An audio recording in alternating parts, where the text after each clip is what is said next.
Say, neighbor, I've got to do my Father's business.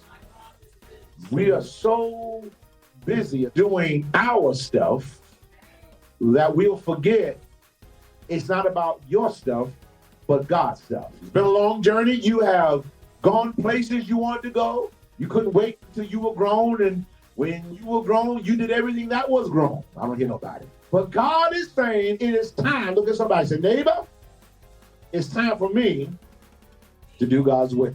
In Isaiah 3:1, he was saying, all right, because you're not doing my will, I'm going to bring judgment on your life.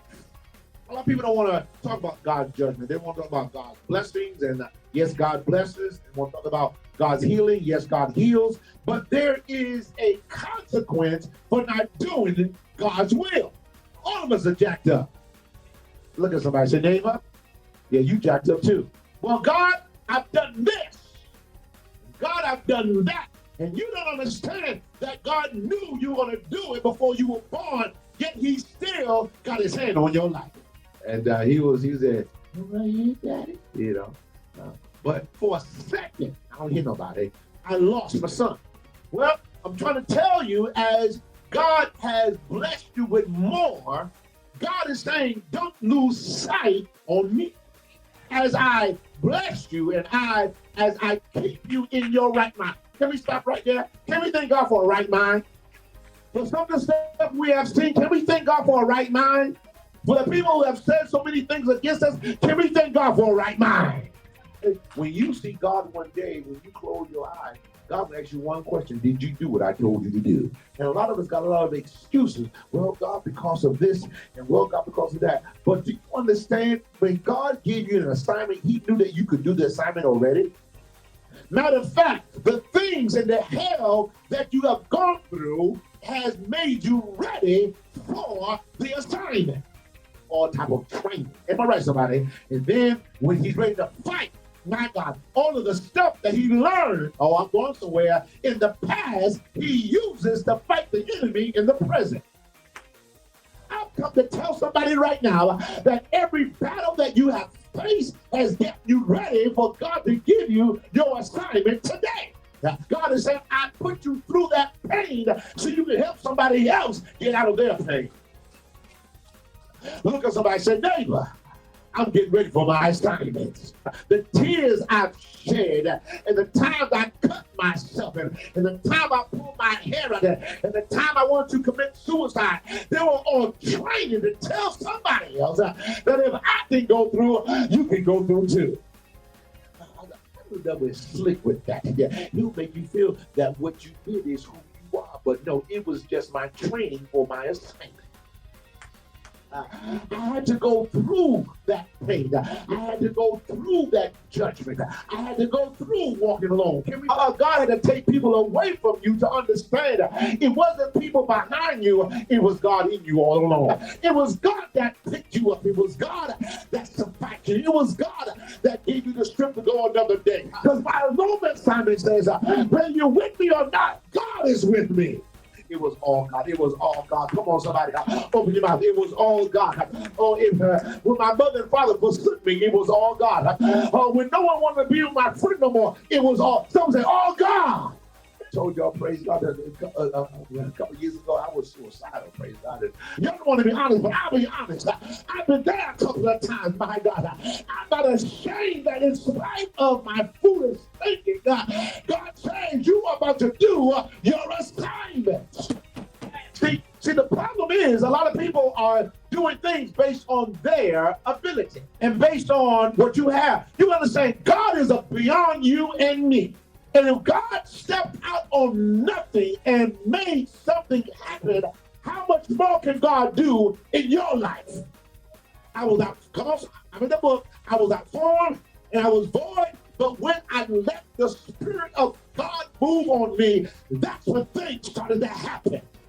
Preacher, you don't know, no, I don't know who you are, but God knows who you are.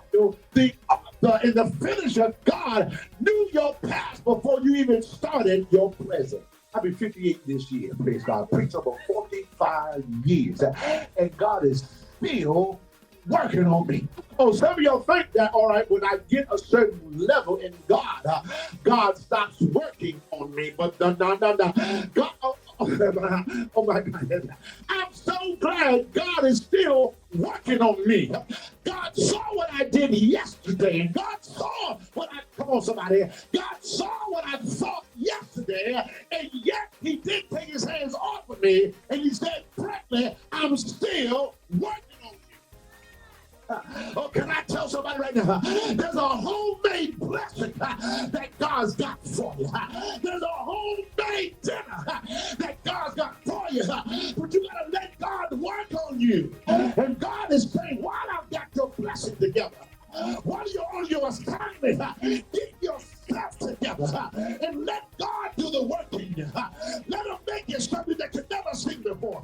Someone say, yes, Lord. And sometimes you got to look at that small speck of what he taught you to push you. I'm going somewhere. And some of y'all, if you're not careful, the devil will only give you the bad side. But how many think, oh, I'm sorry, I'm dating myself. Back in the young people, there was something called records. And there was an A side and a B side. I know y'all don't know what I'm talking about here. And what I've learned over time, everything that happened to me, Deacon George, may have been bad, but I found the kernel of truth that kept me going. The devil wants to remind you of the bad work. The devil wants to remind you how you stole and how you did things. Oh my. A lot of us are complaining about the past, but God is saying, I've got a good work, but you got to let me take over the work. Or you are. And if I had took that word, I would not be in my preaching state right now. Oh my God. Because I didn't hear the words of man. I started hearing the words of God. Can I tell somebody right now that if you stay in God, God will confine and confound your enemies. He will make your enemies your footstool. He will make them say, how did she get out of this? And how did he get out of that? Because God got his hand over my life. And the problem is a lot of us are listening to the words of man and not the words of God. If you're about to do the Father's business, the devil don't want you to do it, but your letters are about to turn red. The letters are turning red because I'm about to do the will of the Father. Come on, give God a praise. But I'm staying in the book. I'm walking in the pathway of God. I wish somebody be honest here. I wish somebody lived a long time be honest here. Sometimes you got to lose it to gain it better. I thank God that all things work together for good to them that love God. That means everything I've gone through is going to work to God's purpose. And when I understand my season has changed, that's why I give God the praise. That's why I give God the glory, because my season is about to change. I've been in this place a long time. I've been crying for a long time, but I'm getting ready for God to change my season. But I got to get ready for God's assignment. And look at you now. What if you gave up? What if you threw in the towel? What if you gave up on God? What if you didn't do God's will? You wouldn't be where you are today. And I know, preacher, I'm not like what I'm at today. But God is still good to you. Someone say, yes, Lord. Not your assignment. Matthew, Vanessa, Pam, God's assignment.